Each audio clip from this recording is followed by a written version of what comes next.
It's September, so that means it is time for all things Tandy. Over the last few years, I have become increasingly enamored with the Tandy 1000 line of PCs. I have a few of them in my collection.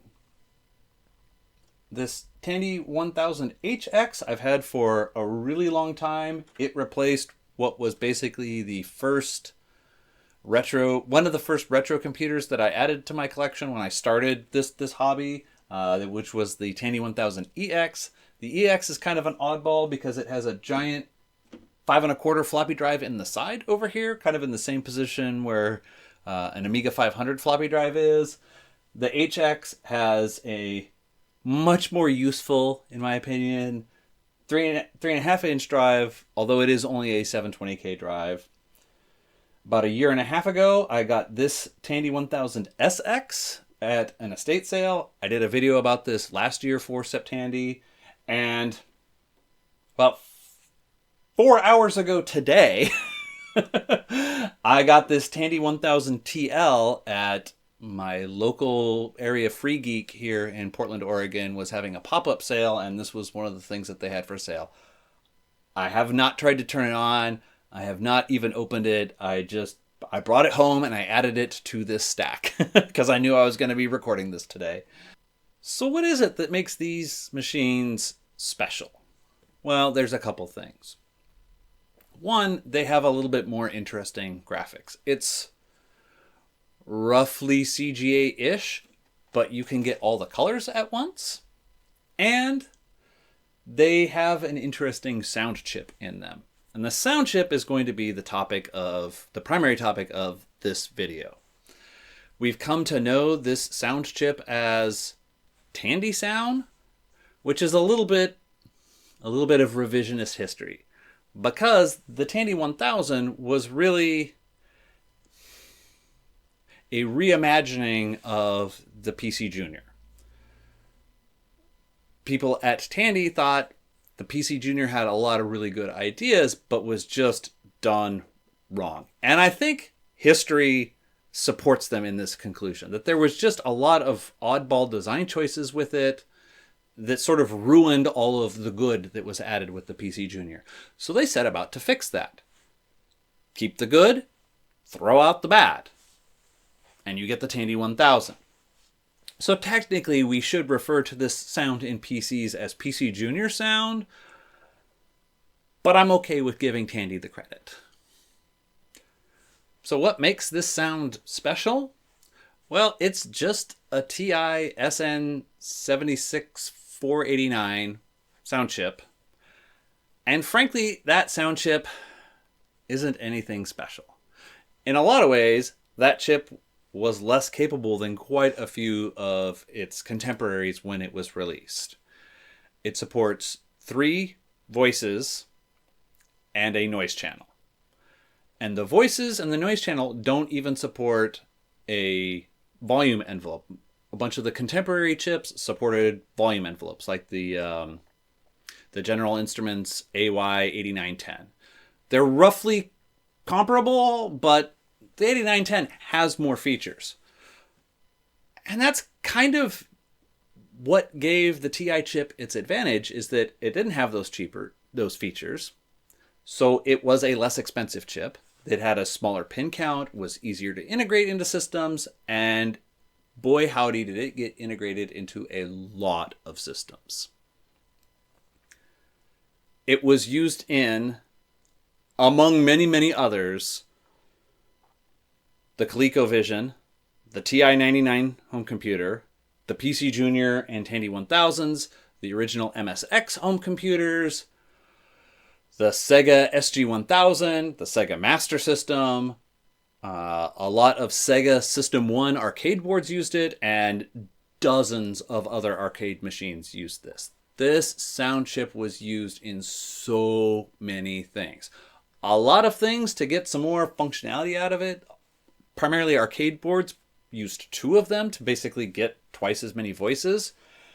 And in the Tandys and in the PC Junior, they kind of did a similar trick where the PC speaker output and the output from the sound chip are mixed. So technically you've got 4 sine wave voices, square wave voices, and a noise channel. More on that later. So because this sound chip was used in so many things, there was a lot of content for it. Some years ago, I think it was people in the Sega Genesis emulation community came up with an idea of, hey, people like the music from the games for this system. Wouldn't it be neat if there was a way that we could capture those songs and play them back on other things? So they came up with this neat idea of, hey, in the emulator, how about if we just capture every single write to the sound chip to a data stream and incorporate in that data stream wrote to this register, wrote to that register, delayed for some amount of time, wrote to this register, wrote to that register, delayed, etc., etc. And thus the VGM file format was born. Now, since its original inception, it has expanded to cover a ton of sound chips. Hopefully you can see where this is going. One of the sound chips that is supported by the VGM format and by many emulators is this TI sound chip. So if you go to, say, the website VGMRips, there are thousands of these songs captured from games and whatnot, and a bunch of them are for this sound chip. So I set about to create a piece of software for these PCs that could play back those songs on these computers. Now, the songs end up being sound chip specific because it is just recording. This is exactly what the program sent to the sound chip. This is exactly how the sound chip told it to operate. So you can really only, unless you do a bunch of work, you can really only play back songs intended for one sound chip on that sound chip. So, my goal was only to be able to play back songs for this particular TI sound chip. But given all those games that exist across all those arcade machines, all those different consoles, and, there are games specific for the Tandy 1000 and PC Junior that support this sound chip, it's a lot of content. There is a lot of data available there to be played back.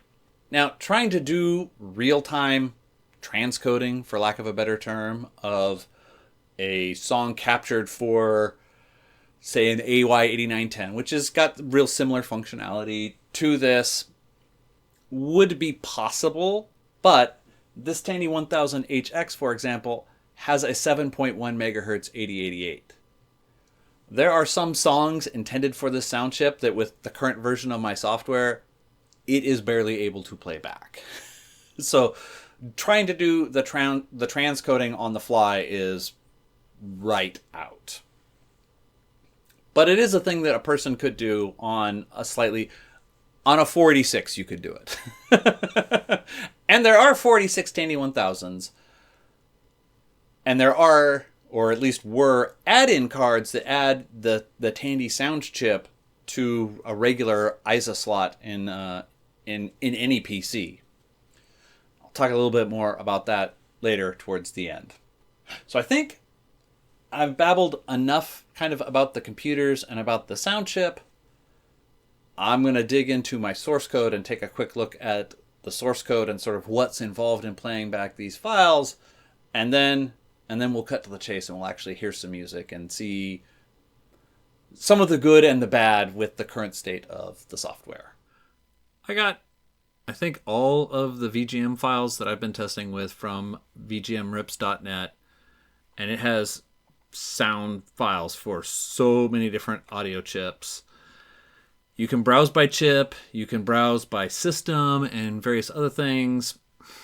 Browsing by chip is a little bit annoying because, so if you pick the SN76489, it lists every song that uses that, and there's no way to say, but turn off the ones that also want to use the FM synth chip in the Sega Genesis. Like, no, just the SN. There's no way to do that. So that's a bit irritating. It took me a long time of a lot of scrolling through here and looking to find all the random like arcade machines and stuff through 35 pages of this.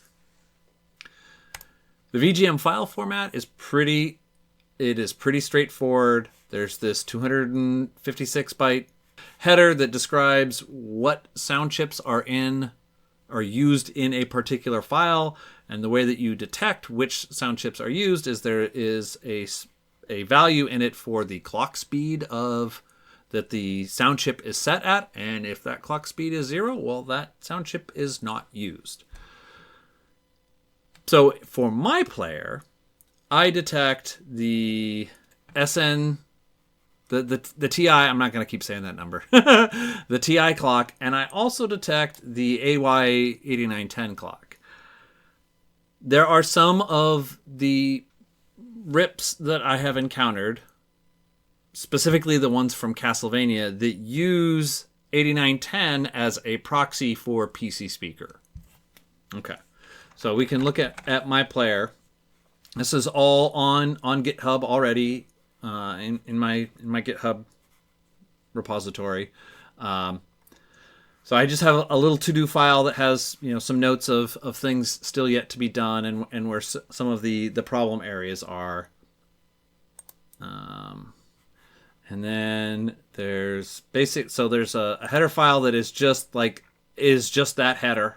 And for the GD3 header, it has a bit of information. When I actually run the program, you'll see it dumps out some text. This is just like in an MP3 where it has the ID3 block in an MP3 file where here is just some text information about this. So this is the equivalent for VGM files. And my player itself it's pretty straightforward. The bulk of it is honestly parsing the header. So I come in, open the file, try to read the header, make sure that the header is valid, make sure that it's a header version that I recognize. I have encountered on a different site some VGM files from Sega Master System and SG-1000 that are all using, I want to say, version 1.01 instead of version 1.50. I'd like to be able to play back those files, so I'm going to have to extend this. Fields have been added through time, and so to be able to understand the older files, it is a little bit, it's not more work, it's just different work, and I haven't typed that stuff in yet. And then basically, complain if there is chip clocks set for things that I can't play back. And then there is a bit of work for dealing with that you can really only read 64K at a time. And even that is challenging because in order to handle a full 64K, I have to use what in DOS real mode is called a far pointer. Everything else in this program are near pointers, but I have to use a far pointer for that. And so doing I/O to far, Watcom doesn't really have I/O from if you're mixing and matching far pointers and near pointers. So I had to do some work. I could probably do something, redo this in assembly and cut out a bunch of this extra like copying, reading to a temp buffer and then copying it.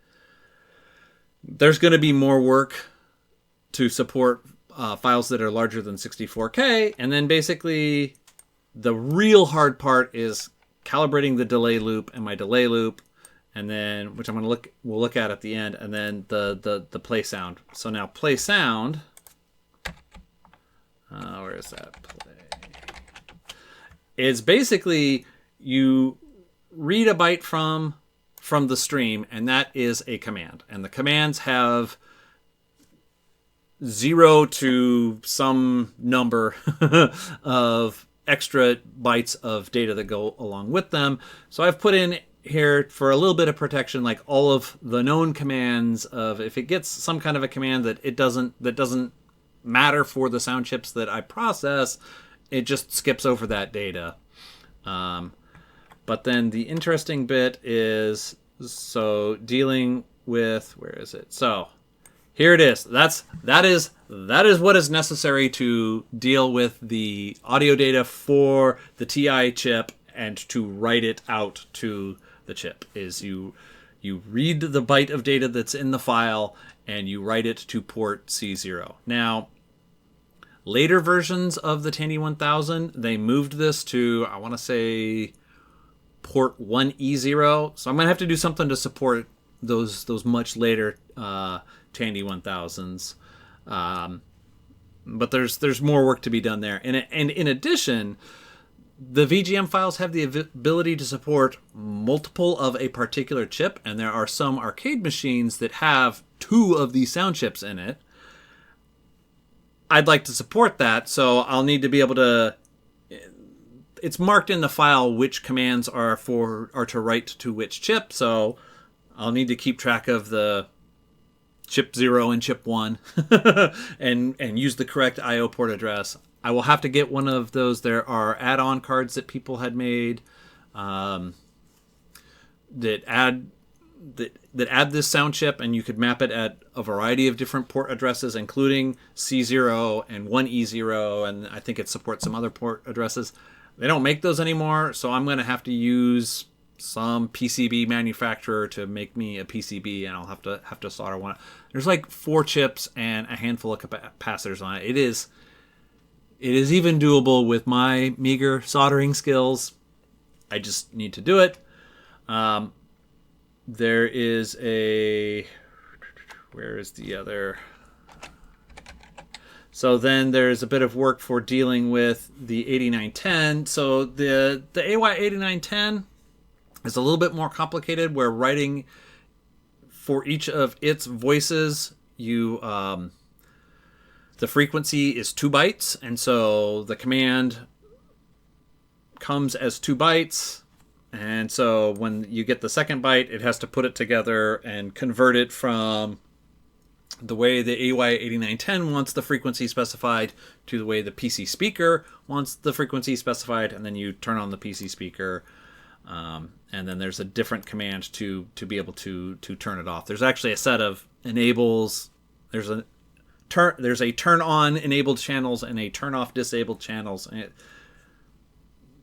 someday when I support this sound chip for real, this routine will get a little bit more complicated. But that's a future video. Now the real difficulty in this whole thing is the weight. The way that weight commands are specified in the sound files is they are in terms of samples, and they picked the CD sampling rate for their samples. So there's a few different commands. There's a couple built. There are common commands to wait for 882 samples, which is a 60th of a second.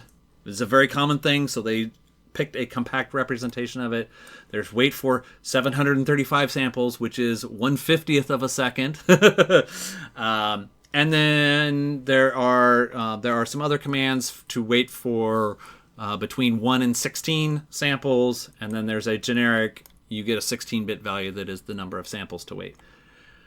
There are some of the songs that I have encountered that use very, very short waits. Now, 44,100th of a second on a 7.1 megahertz 8088 is... So I figured it out for a 4.77 megahertz CPU. That is a little bit more than 10 clock cycles, which is not very long. So getting the delay precise enough is hard. Is hard on a very, very low clock speed CPU. It's a little bit easier on the 7.1 megahertz, because that'll be, it's not quite double, so it's maybe 18 clock cycles or something.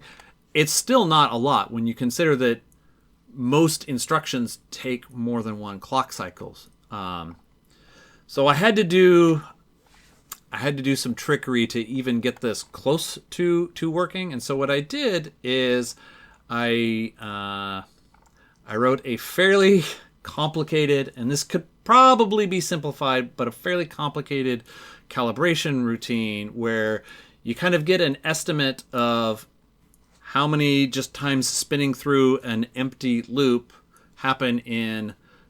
The PC has a clock that by default updates at 18.2 something something times per second.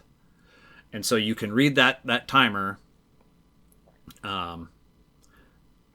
And so I use that to figure out, like, okay, so how many times can I just run through an empty loop in one 18.2th of a second? Feels so silly to say. And then it runs where? So then it runs through another phase where you have this initial guess of how to calibrate the delay loop, and then it actually runs. The delay loop with some set parameters, and says, okay, so how long was that? And then tries to refine the parameters. And the way that I wrote this delay loop is to get it to work, to be reasonably accurate for longer delays, is it implements something kind of like one of the Bresenham, it's called the Bresenham run slice line algorithm. And there's a good, Michael Abrash had a really good article that he wrote about it that I'll link in the description, where basically each pass through this loop is going to be a fractional number of those 44.1 kilohertz ticks. And so what we're doing is calculating, like, okay, so if each pass through the loop is 2.6 ticks, and you want a delay for 882 ticks, this is doing a little bit of a dance so that it can do the right number of iterations through the loop to make that 882. Now the problem is, if each pass is 2 point whatever, and I'm using 2 point whatever because that's what a message gets logged that shows the base step value, which is the integer part of how many ticks it takes to go through this loop once, and that's on my 7.1 megahertz CPU. That ends up being 2. So if you want to delay for something really short, like 9, it's going to delay too long. So if the song does a bunch of really precise writes to sound chip registers to do, weird vibrato kind of effects or things like that, and it wants to wait 9 ticks, and the closest I can give it is 11, it's going to sound wrong, and the song's going to take too long to play, and it's going to come out odd. So for the really short waits, I'm going to have to do something different for these low clock speed CPUs. You can also reprogram there are other ways to do timing on PCs. You can reprogram that timer to run at whatever tick rate you want. That has other disadvantages. For this, you would have to... I'm not sure what the right approach would be to this, because if you program it to run at 44.1 kilohertz, you get a very accurate timer, but you have the disadvantage of you have a lot of interrupt overhead, because every time that timer fires, it triggers an interrupt and things have to happen, and so then that's going to throw off, like, it's sort of that Heisenberg uncertainty principle. Like, you can measure the position of something accurately, or you can measure the velocity accurately, but you can't do both. So I can get the tick rate super accurate, but then I've incurred so much overhead by getting that accurate tick rate that it's going to ruin everything else.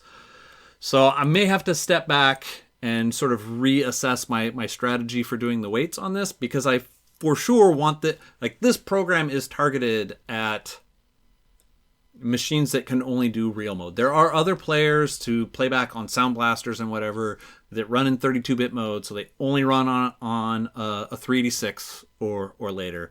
But this one is targeting the slowest of the slow CPUs. And so getting it right, I may have to confer some more with some experts to get it right. So it logs how many iterations it ran through this loop, and how many of the 18.2 hertz ticks that was, and then it logs out a bunch of what the parameters are for how it's then is going to end up configuring that delay loop, where you have, so in that run slice interpolation algorithm, you set an initial value that is roughly, that equates to half of a step, and then you have an increment that you do every time until it overflows some value, and then you step backwards and then keep notching up until you've overflowed again, which is basically, I'm going to start at halfway, and once I get up to 1, then I have to rewind a little bit and increment that I did 1, and then keep kind of incrementing this error accumulation. The Abrash article explains it way better than I am doing. But it logs out these parameters. So later on here, when I play some of these songs and I talk about which ones work and sound good, even if they're not running at exactly the correct time, and the ones that for sure do not sound good, because there are some, that this data gets logged. So when you see that on the screen, that's what this is for. And then at the end, where is it? I log, and I haven't. So it logs how long the song actually played for. Now,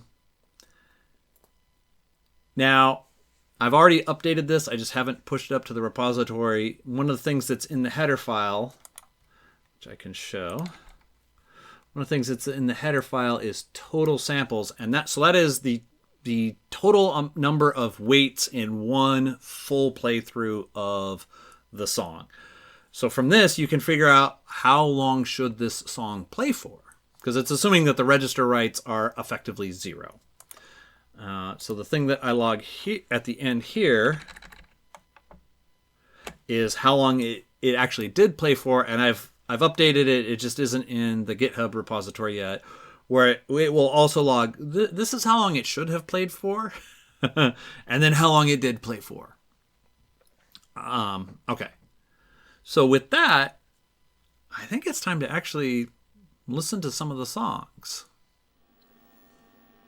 Last night, my local vintage computer club met, and I took this setup to the meeting. And it was kind of funny because I had this computer hooked up. There is a speaker in the Tandy 1000, but it's bad. So I had brought like nice Bose speakers to have hooked up to it. It was kind of silly. But I had a whole bunch of songs playing in the background in a loop, and was talking to people about the software, and it was a good time. I'm going to play just a small number of the songs to show some of the good and the bad of the state of the software right now. A few of these songs are going to be ones that are from software that was made for the Tandy 1000 or the PC Junior, and some of them are going to be captures from arcade machines that happen to use the same sound chip. This is a song from Defender of the Crown, which was made for the Tandy 1000, and I found that for the most part, the tracks that were made for this computer playback pretty well on it and sound good, even if they're off by a little bit and it isn't, completely exact. It doesn't sound terrible. There's some of the other tracks where we're going to hear that it sounds bad. It just sounds bad. Excuse me.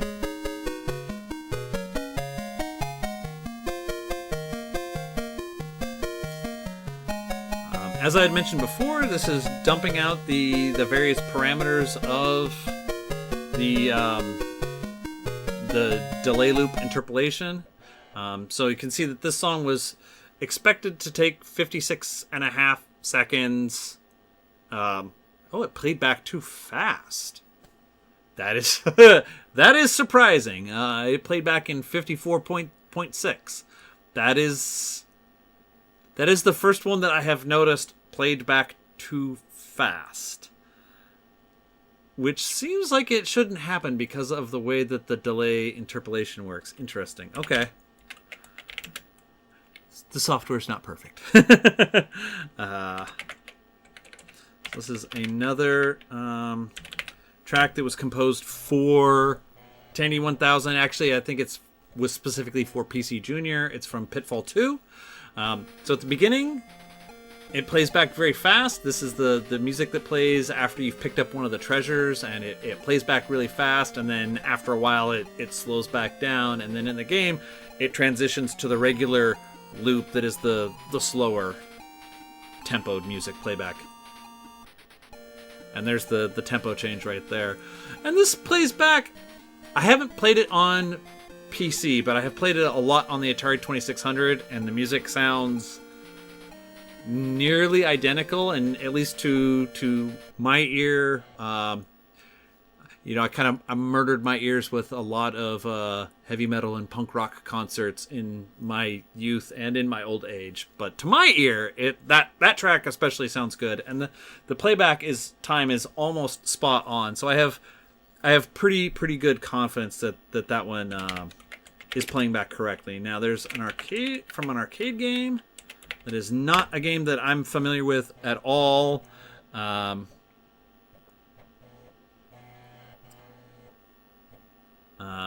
This one sounds.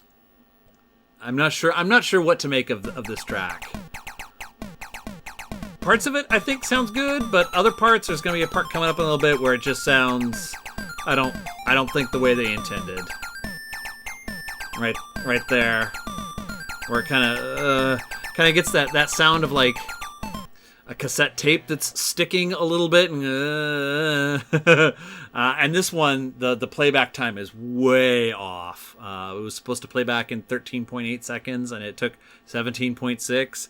That is just super rough. There was another, I think.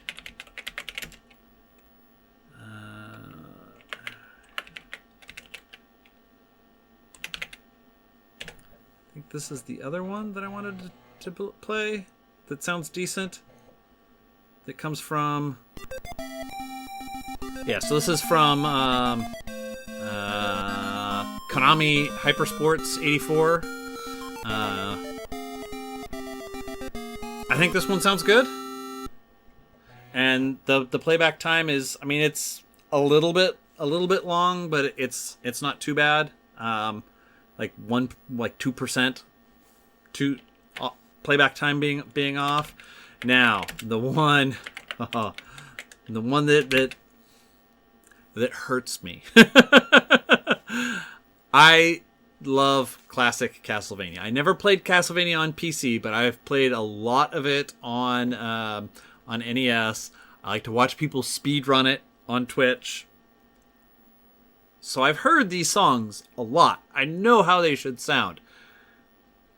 They should not sound the way that this is going to sound. And it sounds so bad.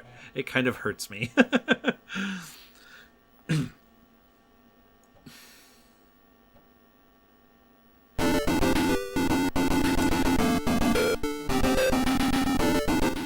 Turn that down a little bit. So this is another thing that I've noticed about this is the PC speaker channel that main lead track is the PC speaker channel, because when I had first written this, I hadn't implemented the PC speaker support yet, so I've heard this a bunch of times without that track, and the PC speaker track is a lot louder than the other channels, and I don't understand why that is, and the playback time is so off. It is, more than 10% off, and you can for sure hear that in the beginning part of the song where they're doing a lot of. I'm not sure if that's where they're trying to do a bunch of rapid writes to the PC speaker, and because of the way that data is specified, it takes a little bit longer to process, and so maybe there's just extra overhead in that. I'm not sure what the deal is. I may end up trying to implement some optimizations for that stuff to try to tighten that up, because this is the target platform for this piece of software. Like I had mentioned before, there are plenty of other players that will run fine on 386s and 46s and will support, Playback Sega Genesis on Sound Blaster cards and things like that. But there's nothing for 8088 and 286 based PCs until now. I mean, there's something now. So if you have enjoyed this video, I would really appreciate it if you would click the like button.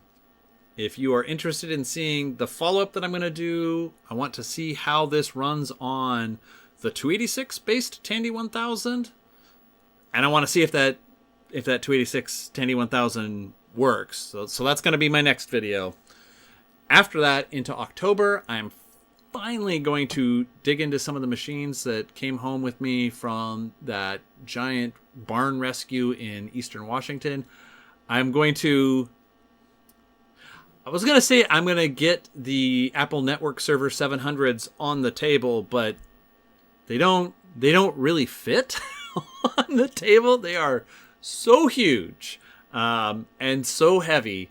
The average shipping weight, I found a listing that said the average shipping weight for those was 85 pounds. So it's not the heaviest machine. That's still the Deck Alpha that I did a video about last summer that weighed 88 point something pounds. So they are still monsters. So I'm going to get those out. I'm going to try to get those working, see if I can get AIX on them. So if you're interested in seeing any of that upcoming excitement, I highly recommend you click the subscribe button. As soon as I'm done talking here, I'm just going to play a bunch more of these tracks. I'm just going to let them play. Until next time, try to remember the good stuff.